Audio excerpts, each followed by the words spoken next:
What's up, peeps? We're back. As always, I'm your host, Lee Bentz, and thank you so much for joining us for our YouTube edition of the AEW Insider. We got a great lineup this episode, which includes a WWE legend's wife has been diagnosed with COVID-19, an ex-NXT star debuts on Dynamite tonight, Seth Rollins discusses puking following the eye for an eye match, Eric Bischoff weighs in on Paul Heyman's firing. Randy Orton lets us in on how much it pays to be on the cover of a wrestling game. And a member of Villain Enterprises is leaving the group. First off, let's get to AEW. AEW. Well, it looks like MJF has his sights set on Jon Moxley, as he should. He is a great singles competitor, and his one-on-one record in AEW is outstanding. MJF tweeted, "It's almost as if there's a certain individual in the company who doesn't want me to be spotlighted. There may be a paradigm shift in how things run around here." Also, an ex-NXT star and ex-NFL football player, Tino Sabatelli, made his debut on AEW Dark tonight. He goes by the name of Sabby now.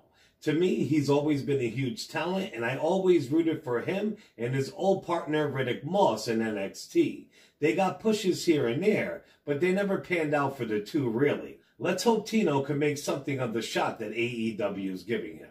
On to WWE.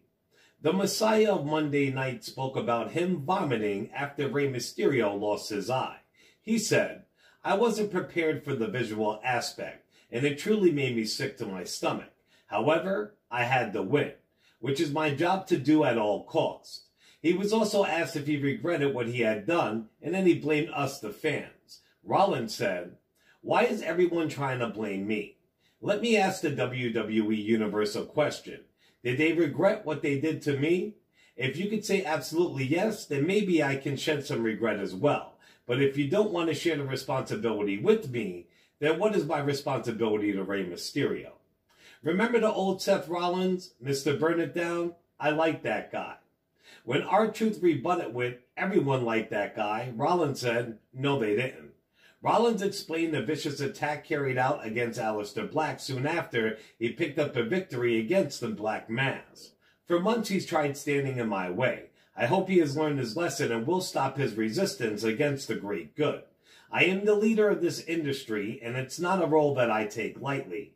The fans have placed the responsibility on me for the last decade, and for the first time, I'm taking it seriously. I am seeing clearer than I ever have. Also, it looks like WWE is trying to sneak in a name for Rollins' stable. Rollins and the announcers have referred to him and his crew as the greater good numerous times during the past few weeks. I do like it, and I hope it sticks. Robert Stone has been entertaining as hell the last few weeks. I do love his NXT gimmick. As always, the Stone brand is shooting high. He asked a legend to collaborate with him. Stone tweeted, "Hey, The Rock, we love your Twitter account. We would like to collab. DM here, and one of my Robert Stone team members will get back to you and organize something special for you." Well, WWE has big plans for The Fiend. As of right now, they're looking to make him a babyface. To me, it sounded dumb as fuck. The Fiend is and needs to stay a villain, but Steve Carrier of Ringside News had thoughts about it. He tweeted, "Did you notice a babyface turn during the Wyatt Swamp fight?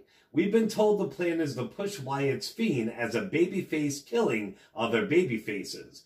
This is the kind of gimmick that only can be pulled off if you're a complete badass, and Bray Wyatt is that badass."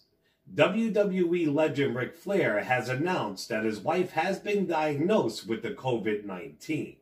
We wish the best for Flair and his family and hope Flair does not catch it himself. He is up there in age and he has had a lot of hospital trips and procedures in the last few years, and it definitely could be deadly for the Nature Boy. Ric Flair also revealed who he would like to face since he's back on WWE TV. The Nature Boy said, he wants to take on R-Truth for the 24/7 title. To me, that's awesome. The man has his eye on the gold, even at this stage of the game. On to Ring of Honor. Well, it looks like a member of Villain Enterprises is splitting from the faction. Brody Lee cut a promo and he had this to say. Since day one at Ring of Honor, I've heard the same questions over and over and over again. Why doesn't Brody speak? Why is Brody so quiet? What's his problem? Well, maybe it wasn't my place. Maybe it's not what I was hired to do. Maybe it's as simple as violence speaks louder than my words. I wasn't hired to be a flashy pretty boy. I wasn't hired to be an inhumane monster veteran. I was hired to get the job done by any means necessary. There comes a point in every man's life where he sits back, washes the blood from his bloody hands, washes the sweat from his face, washes the tears from his eyes, and weighs in his options. That time has come. No more taking orders. No more being under the thumb of another. Now it is the time to be heard. Throughout the course of history, one thing is proven. Change comes from violence. No gods, no masters, no heroes, no villains. Just violence. Just violence. On to some random wrestling and sporting news. Some fans on Twitter asked indie wrestler RJ City when he would be in a video game. His response was, "Stop asking when I'm going to be in a wrestling video game. Maybe ask the video game companies when they're going to pay a deserved price for my very charismatic likeness compared to every other bloated asshole on their rosters." Never a one for a loss of words, and straight out of nowhere, Randy Orton responded by saying, question, am I a bloated asshole? Seriously, I want to know. If I am, then please guide me to a professional nutritionist. I don't want to not be in a video game because I am bloated. Shit. Heard the cover of that 2K shit banged 6 figures. Wait, checking? Yes, in fact it does. Followed by an emoji kiss. Orton definitely has been on the cover of a video game, and it was so awesome he pulled the curtain back and let us know what kind of bank they can make by gracing the cover. And finally, on his podcast 83 Weeks, Eric Bischoff weighed in on Paul Heyman's firing as Raw executive producer and how it was when he arrived for work at SmackDown. Bischoff said, "I was disappointed for Paul in a way, but I could also relate. I took it not at face value, but having been in that position Paul was in, it didn't surprise me. Paul is an amazingly talented dude who's had a very successful career and will continue to have a very successful career wherever he goes or if he stays with WWE till the end of his career. I do know that Paul is very respected enough in the industry and is definitely talented enough and passionate enough for whatever he wants to do, he's going to be successful at it. I also felt relieved for him in a way. I'm not going to read the text I sent him or his response, but Paul's going to be just fine." And on how hard it was to find a place to work when Bischoff would arrive for SmackDown. When you show up at the arena, every arena is different. Some are bigger than others, some have better accommodation than others, but when you show up for a production like Raw or SmackDown, a live production with the crew, and the moving and just the requirements of space that is needed when Raw or SmackDown show up and there are no offices, Eric Bischoff never had an office. I just want to say that, by the way.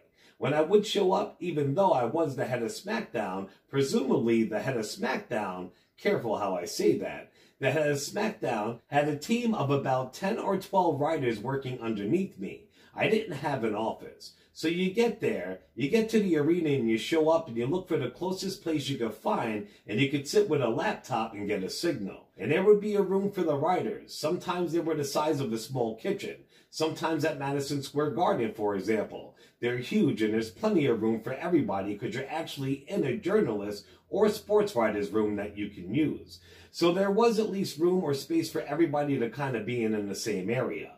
But more often than not, there was zero office space, zero workspace available, and you had to make do with whatever you could get.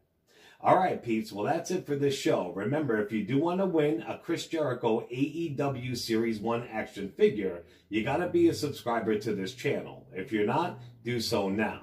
Besides that, pick any video, including this one, and like, share, and comment. So subscribe to our YouTube at the AEW Insider. Pick a video, like, share, and comment, and boom, you're in the running to win a La Champion Series 1 AEW action fig.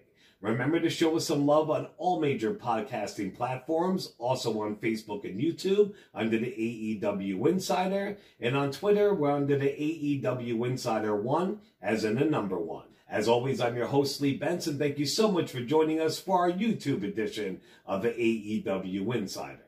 Ciao, peeps.